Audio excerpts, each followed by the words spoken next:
Bugün Dumlupınar Gazetesi olarak toplumdaki meslek algılarını konuştuk. Bazı mesleklerde kalıp yargı olarak zihnimizde kadın ya da erkek canlanabiliyor.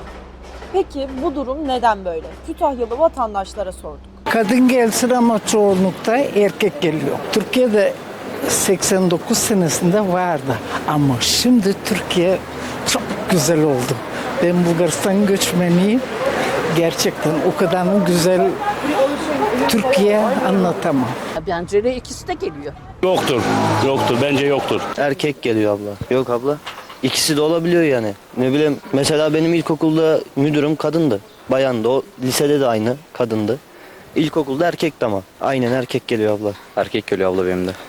Bazı yerlerde kız geliyor da yok abla.